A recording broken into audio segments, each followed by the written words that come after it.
మోడీ 3.0 అదే అండి. మోడీ గారు వరుసగా మూడోసారి అధికారంలోకి వస్తే కాదు వస్తారు. అయితే ఈసారి మోడీ గారు చాలా సంచలనమైన నిర్ణయాలు తీసుకునే అవకాశం ఉంది. అవేంటంటే ఎన్ఆర్సీ, దేశంలో ముఖ్యంగా పశ్చిమ బెంగాల్, కాశ్మీర్, ఈశాన్య రాష్ట్రాల్లో ఉన్న శరణార్థులను వాళ్ళ దేశం పంపించేస్తారు. వీళ్ళ వల్ల దేశ భద్రతకు చాలా ప్రమాదం. అలాగే సిఏఏ కూడా పూర్తి స్థాయిలో అమలు చేస్తారు. రెండవది యూసీసీ. ఈ చట్టం ప్రకారం వివాహం, విడాకులు, వారసత్వం, ఆస్తి వంటి విషయాల్లో కుల మతాలకు అతీతంగా దేశ ప్రజలందరికీ ఒకే తరహా రూల్స్ ఉంటాయి. అలాగే సహజీవనం చేస్తే జైలు వేస్తారు. మూడోది వన్ నేషన్ వన్ ఎలక్షన్. మీకు తెలుసు, మన దేశంలో 6 నెలలకు ఒకసారి ఎక్కడో చోట ఎన్నికలు జరుగుతూనే ఉంటాయి. దీనివల్ల పాలనాపరమైన ఇబ్బందులు వస్తే ఎన్నికల ఖర్చు పెరుగుతుంది. దేశం మొత్తం ఒకేసారి ఎన్నికల వల్ల ఈ ఖర్చు తగ్గిపోతుంది. అలాగే ఈసారి వ్యవసాయ చట్టాన్ని ఎట్టి పరిస్థితుల్లో అమలు చేస్తారు.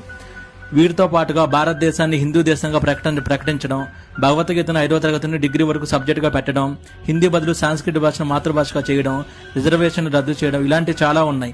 ఇవన్నీ జరగాలంటే ఇంకొక 20 ఏళ్లు బీజేపీ అధికారంలో ఉండాలి. అలా ఉండాలంటే మనం బీజేపీకి ఓటేయాలి. జై శ్రీరామ్, జై బీజేపీ.